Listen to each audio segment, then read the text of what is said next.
शहर के सबसे भीड़-भाड़ वाले बाजार में एक दुकान थी, रानी कचौरी भंडार। रानी पहले बहुत अमीर थी। उसकी दुकान बड़ी थी, बोर्ड चमकदार था और दुकान पर रोज लंबी लाइन लगती थी। रानी का स्वभाव थोड़ा घमंडी हो गया था। कचौरी ले लो जी, कचौरे। लाइन में खड़े रहो, धक्का मुक्की मत करो। रानी को लगता था कि उसकी दुकान कभी नहीं गिरेगी। वो लोगों से सीधे बात नहीं करती थी। गरीब लोग आते तो वो जल्दी भगा देती थी। एक दिन एक बूढ़ी औरत ने कहा, बेटी, किसी भूखे को खाली मत भेजना। रानी ने ध्यान नहीं दिया। भागो यहाँ से, पैसे नहीं है तो मत आओ। अरे अम्मा, हटो यहाँ से।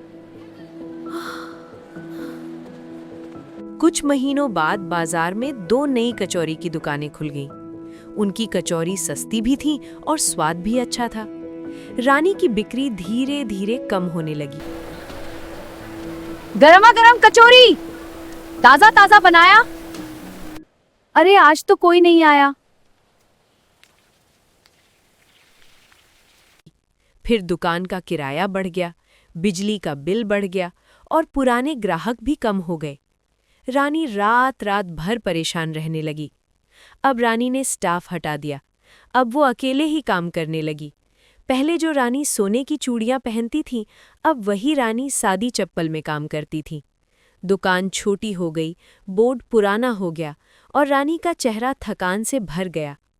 एक दिन एक छोटा गरीब बच्चा दुकान के सामने खड़ा हो गया। उसके कपड़े फटे थे, पैर में टूटी चप्पल और चेहरा धूल से भरा हुआ। वो कचौरी को देख रहा था, बार बार निगल रहा था क्योंकि भूख लगी थी। फिर उसने दीदी, एक कचौरी मिल सकती है?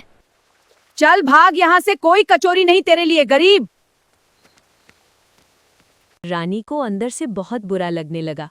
वो कचौरी पलट रही थी पर मन कहीं और था। उसे अपना बचपन याद आने लगा, जब वो खुद भूखी रहती थी। रानी की आंखें भर आती हैं। रानी को याद आता है वो बचपन में गरीब थी। उसकी माँ एक छोटी ठेली पर कचौरी बेचती थी। एक दिन रानी ने भी भूख में एक दुकान से खाने को मांगा था। उस दुकान वाले ने उसे भी भगा दिया था। रानी घर आई थी रोती हुई। अंकल, कचौरी दे दो। चल भाग यहाँ से, गरीब लड़की। उसकी माँ ने कहा था। रानी को एहसास होता है कि उसने बहुत गलत किया। वो बाहर निकलकर बच्चे को ढूंढने लगती है। वो इधर उधर देखती है पर बच्चा नहीं मिलता। रानी बहुत दुखी हो जाती है। अगले दिन वही बच्चा फिर आता है, पर इस बार वो बहुत डर रहा था। वो दूर से दुकान को देखता है और माफ करना वाला कागज पढ़ता है। वो हैरान हो जाता है। रानी उसे देख लेती है। दीदी, एक कचौरी मिल सकती है? हाँ बेटा, ले लो। उस दिन के बाद रानी पूरी तरह बदल जाती है। वो रोज 2-3 कचौरी अलग रखती है ताकि कोई भूखा बच्चा या गरीब आदमी आए तो उसे दे सके। धीरे धीरे लोग रानी की इज्जत करने लगते हैं। दुकान फिर से चलने लगती है। अब रानी की पहचान घमंड से नहीं, दिल से होने लगती है। एक गर्मा गर्म कचौरी देना। लो जी, एकदम गरम। वाह, कितनी अच्छी खुशबू है। शुक्रिया।